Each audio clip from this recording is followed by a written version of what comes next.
चाह नहीं मैं सुर वालों के गहनों में गुथा जाऊं, चाह नहीं प्रेमी माला के बिंद प्यारी को लल जाऊं, चाह नहीं सम्राटों के सब पर हे हरि डाला जाऊं, चाह नहीं देवों के सर पर चढ़ूं, भाग्य पर इठलाऊं। मुझे तोड़ लेना वरमाली, उस पथ पर देना तुम फेंक, जिस पथ जाए मातृभूमि पर शीश चढ़ाने पीठ अनेक। माखनलाल चतुर्वेदी रचित इस कविता का भाव उन तमाम राष्ट्र प्रेमियों को भाव विह्वल कर देता है, जहां से कवि प्रदीप रचित उस गाने को सुन करके पूरा देश एक सुर में शहीदों के सम्मान में झुक जाता है। जहां लता जी गाती हैं, ए मेरे वतन के लोगों तुम खूब लगा लो नारा, ये दिन है सुदिन है हम सबका, लहरा लो तिरंगा प्यारा। आप जिस राष्ट्र की बात कर रहे हैं, जिस राष्ट्र के धरोहर तिरंगे की बात कर रहे हैं, उस राष्ट्र में शायद बहुत से उन जवानों को खोया है जिन जवानों में आज पुलवामा की बरसी 40 जवानों के इस शहादत को शायद हम कभी भूल नहीं सकते हैं, जिसके लिए कभी भी आप जब बार मेमोरियल पर जाएंगे तो वहां एक छोटा सा शब्द जो लिखा मिलता है कि ये वो हैं जिन्होंने हमारे भविष्य के लिए अपना वर्तमान खो दिया।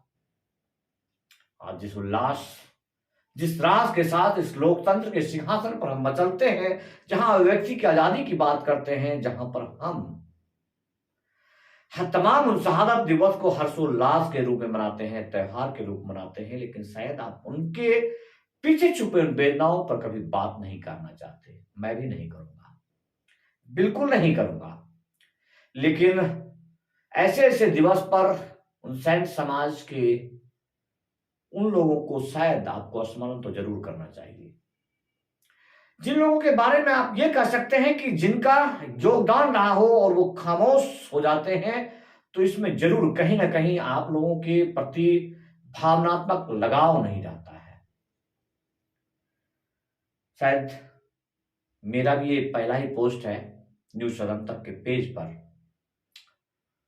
एक वेदना रहती है कि हम आपके बीच में आते हैं, आपसे होकर के, आपसे बिछड़ करके, आपके पेड़ का पत्ता होकर के लगता है कि हम हमेशा आपसे जुड़े रहेंगे, लेकिन नहीं मिलता है वो सम्मान, वो प्यार, वो मोहब्बत जिसकी लोग शहादत हो जाते हैं। आपका रहन सहन, आपका विचार, खूब सुंदरता है इसमें। एक लोकतंत्र की सुंदर छवि, जहां व्यक्ति की आजादी है, सब लोग आजाद हैं, मेरा देश आजाद है। इसी की आजादी को बरकरार रखने के लिए इस देश में हजारों सैनिक शहादत को पाते हैं। लेकिन इस शहादत दिवस पर भी, सेना के नाम पर भी, सैनिकों के नाम पर भी आप इस लोकतंत्र में पार्टी के गठन, विचारों के भय मतभेद को मिटा नहीं पाते हैं। इसका बड़ा खेद रहता है हमें। अनजाने में कुछ राजनीतिक लोगों के साथ, कुछ पार्टी के लोगों के साथ खड़े तो होते हैं, लेकिन बाद में पता चलता है कि कहीं ना कहीं किसी ना किसी को हम तकलीफ दे जाते हैं।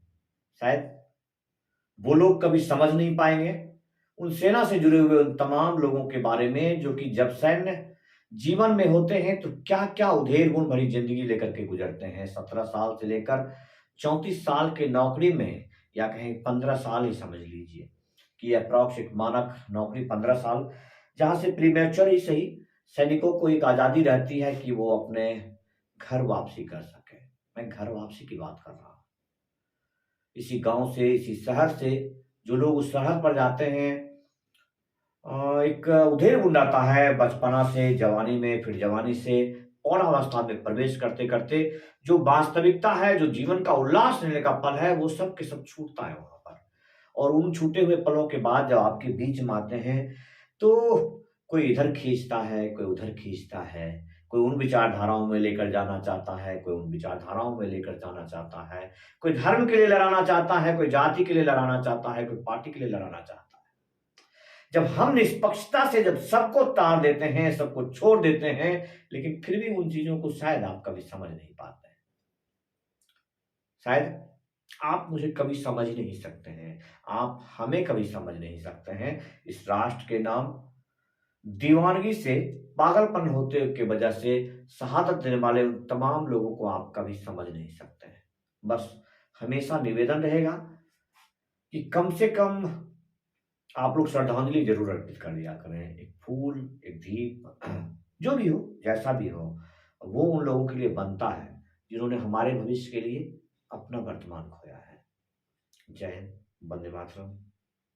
एक बार फिर से जाते-जाते पुलवामा के उन तमाम शहीदों को अश्रुपूर्ण श्रद्धांजलि, भावपूर्ण श्रद्धांजलि। भरा नहीं जो भावों से, बहता जिसमें रफ्तार नहीं, हृदय नहीं वो पत्थर है, जिसमें स्वदेश का प्यार नहीं। धन्यवाद।